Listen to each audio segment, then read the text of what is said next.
The fourth trimester is the period of time right after a baby is born. This is when the newborn is trying to adjust to this loud, brand new world. It can be a time, though, when a lot of parents struggle to soothe their little one. So I talked to Dr. Harvey Karp, who is the inventor of the snoo and also the author of The Happiest Baby on the Block, for tips on how to help your newborn through this period. Dr. Karp, thank you for being here today. What is it that made you realize parents are missing something, right, when it comes to this fourth trimester, that you wanted to help us out and say, here's how you should be doing this first few months of a baby's life? You know, everyone used to think, oh, don't spoil the baby, don't pick them up too much. But if you understand that in kind of a weird way, babies are born 3 or 4 months before they're ready for the world. You know, you hold them, they want to be back inside really for those first 4 months. Yeah. And if you do that with holding and rocking and lots of closeness, they do so much better. Yeah, so when we had our daughter a year and a half ago, she was 4 days old, we're with our pediatrician. I said, is there a manual or a book you recommend? Because they don't send you home from the hospital with one. He said, the only book I'll tell you to read is The Happiest Baby on the Block, which is your book, right? Yeah. So I downloaded it on Audible, and while I was breastfeeding, I'd listen to it. There are 5 S's that you've got to know as a new parent. Why say those 5 S's, and what are they? So what we've discovered is that babies are born kind of with an off switch for crying and an on switch for sleep, called the calming reflex. It doesn't work if they're hungry maybe, but you know, everyone does this with babies anyway. We bounce them, we shush them, we drive them in cars. All of that is imitating the experience they have in the womb. And so there are 5 S's that imitate the womb experience. Swaddling, usually with the arms down, pretty snug. Hips are loose, but the arms are down. Not on the stomach, we only want them on the back. And that's the second. The side or, for calming babies, the side or stomach, when they're sleeping only on the back. Then shushing is the third S. Shh. Swinging or bouncy movement is the fourth, and then sucking is the fifth S. And then every baby is different. You kind of try, they all need swaddling.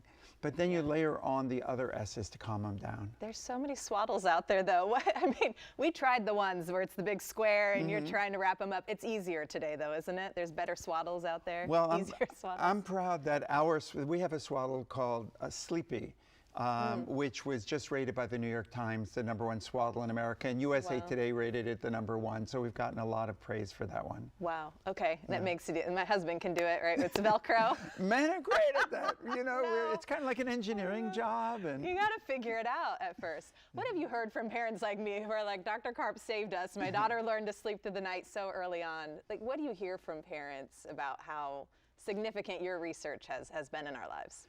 You know something, the joke is that, you know, if you have a nanny today, you're pretty well off, but you should have 5 nannies. Your grandma, your aunt, your older sister, the next door neighbor's older daughter. So people, the big lie is people think, oh, it's just a mom or a mom and a dad or 2 parents are supposed to do the job. No one ever did that job. You have to have help. That's why we created snoo. Snoo is a little rocking bed that shushes babies all night long, and then when they cry, it responds like a caregiver would, with a little extra zhuzh to help them. Half of the time we calm the crying, they go back to sleep. You may not even wake up. And the bed secures babies on the back. It's an FDA breakthrough device for preventing rolling, which, as you know, is the #1 cause of SIDS. Well, it keeps you up at night when you think about your baby, because when they roll at that age, they're not able to roll themselves back over, so you're worried about suffocation, right? And you wouldn't drive 3 minutes in the car without securing your baby. The #1 place babies die is in their own bed. Why would you put them 12 hours unsecured where they could roll in any direction? When you think about it that way, it just seems silly. For parents who are then worried about that transition, though, to the crib after if they use the snoo, because it's a pretty high-tech bassinet, right?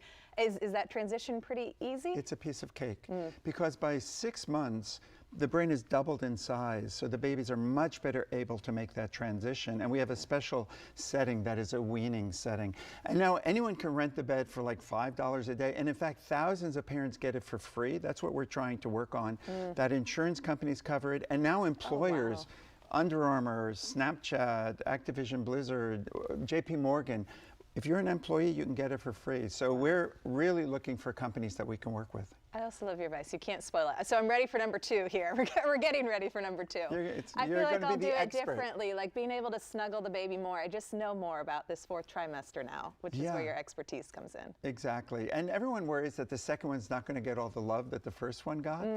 That is a concern, yes. But you know something, the second one is getting a gift that the first one didn't get, which is this idol, their older brother or sister. So actually paying attention to your first child is really the one who needs it the most. Oh, wow. Well, thank you for continuing to help us. We appreciate Dr. Karp for being here. Thank you, Ellen. Pleasure. Absolutely. So helpful, and Dr. Karp's book, The Happiest Baby on the Block, is now in its 20th year in publication and is available where books are sold.